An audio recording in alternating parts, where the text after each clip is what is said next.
आदरणीय प्रमुख पाहुणे आदरणीय मुख्याध्यापक, सर्व शिक्षक मंडळी, पालक आणि मध्यप्रिय मित्रांनो, आपल्या सर्वांना माहिती आहे की आज आपण आपल्या देशाच्या 79वा स्वातंत्र्य दिन साजरा करण्यासाठी इथे जमलो आहोत. सर्वप्रथम मी तुम्हाला स्वातंत्र्य दिनाच्या खूप खूप शुभेच्छा देते. 15 ऑगस्ट हा भारताचा राष्ट्रीय सण आहे. सन 1857 ते 1947 पर्यंत स्वातंत्र्य लढ्याचा लढा दिल्यानंतर 15 ऑगस्ट 1947 रोजी भारत ब्रिटिश राजसत्तेपासून मुक्त झाला आणि स्वातंत्र्य राष्ट्र बनला. तेव्हापासून भारतीय दिवस स्वातंत्र्य दिन म्हणून मोठ्या थाटामाटात आणि आनंदाने साजरा करतात.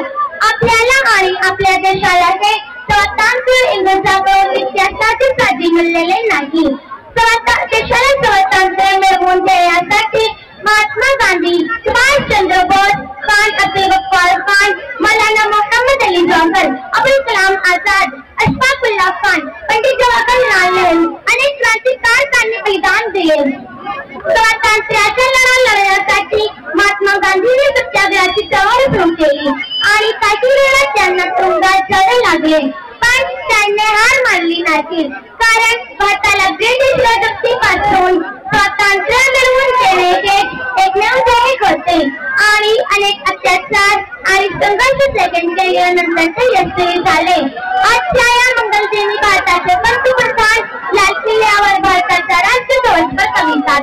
शाळा व महाविद्यालयांमध्ये हा सण मोठ्या उत्साहात साजरा केला जातो. सांस्कृतिक कार्यक्रमाचे आयोजन केले जाते, निवडणुका काढल्या जातात, घोषणा दिल्या जातात, सगळीकडे देशभक्ती गाणी लावली जातात. एवढे बोलून मी माझे भाषण संपवतो.